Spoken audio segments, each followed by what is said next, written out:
ស្ដីនឹងអស់គ្នាតើអ្នកអស់គ្នាសប្បាយស្គាល់ឬទេថាតើ aim គឺជាអ្វីពួកខ្ញុំគឺជាក្រុមនិស្សិតមួយក្រុមដែលបានសិក្សានៅជំនាញគ្រប់គ្រងទេសចរនៅវិទ្យាស្ថានបច្ចេកវិទ្យា Kirirom ខ្ញុំបានសហការគ្នាដើម្បីបង្កើតនៅក្រុមហ៊ុនស្រមោលមួយដែលមានឈ្មោះថា Alpha Innovation Management ឬក៏យើងអាចហៅកាត់បានថា AIM ក្រុមហ៊ុននេះត្រូវបានបង្កើតឡើងក្នុងគោលបំណងដើម្បីយកនៅអ្វីដែលពួកខ្ញុំបានសិក្សានៅក្នុងថ្នាក់ដូចមកហើយមកអនុវត្តដោយផ្ទាល់តាមរយៈការធ្វើ internship project បច្ចុប្បន្ននេះ AIM មានសមាជិកចំនួន15នាក់និងមាន project ចំនួន4ដែលកំពុងដំណើរការហើយនៅក្នុងចំណោម project ទាំង4នេះផងដែរមាន project មួយឈ្មោះថា Farm Tourism ដែលមានសមាជិកចំនួន4នាក់គឺខ្ញុំវិរិយាចំណែកខ្ញុំវិញគឹមលេងហើយខ្ញុំបាទអរណិបហើយនាងខ្ញុំបញ្ញា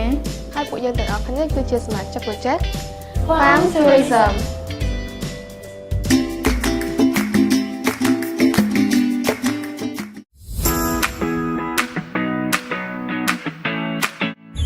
Farm Tourism គឺជា project មួយដែលបង្កើតឡើងដោយក្រុមនិស្សិតមួយក្រុមដែលសិក្សានៅជំនាញគ្រប់គ្រងទេសចរនៃវិទ្យាស្ថានបច្ចេកវិទ្យា Kirirom ដែលរួមសហការជាមួយនឹងរមណីយដ្ឋាន vKirirom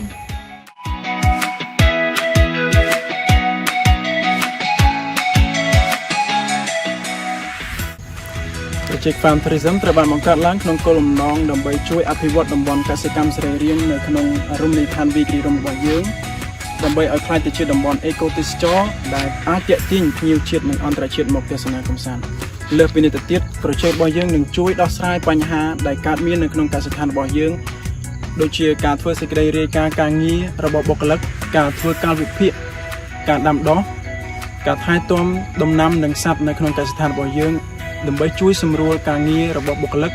និងជាពិសេសធ្វើឲ្យតំបន់របស់យើងទាំងមូលមានសោភ័ណភាពកាន់តែប្រសើរបន្ទាប់ពីធ្វើ project នេះហើយខ្ញុំទទួលបានបទពិសោធន៍ជាច្រើន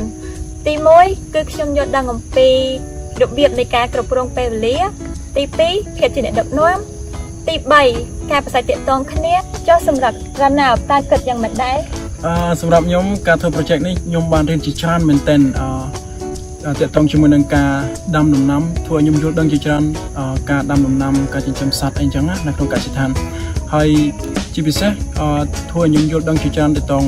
ធ្វើយ៉ាងម៉េចទាក់ទាញភ្ញៀវធ្វើយ៉ាងម៉េចឲ្យតំបន់របស់យើងទាំងមូលមានសោភ័ណភាពមានភាពស្រស់ស្អាតអញ្ចឹងណាហើយវា related ជាមួយនឹងការសិក្សារបស់ពួកយើងដែរពួកយើងរៀនខាងទេសចរដូច្នេះការធ្វើ project នៃ Farm Tourism នេះវាផ្ដល់អត្ថប្រយោជន៍ជាច្រើនដល់ពួកយើងសម្រាប់គម្រោងអនាគត project របស់យើងអាចនឹងបង្កើតម៉ាតមួយនៅក្នុងរមណីយដ្ឋាន vKirirom របស់យើងហ្នឹងដោយយើងនឹងយកបន្លែផ្សេងៗដែលមាននៅក្នុងកសិដ្ឋានរបស់យើង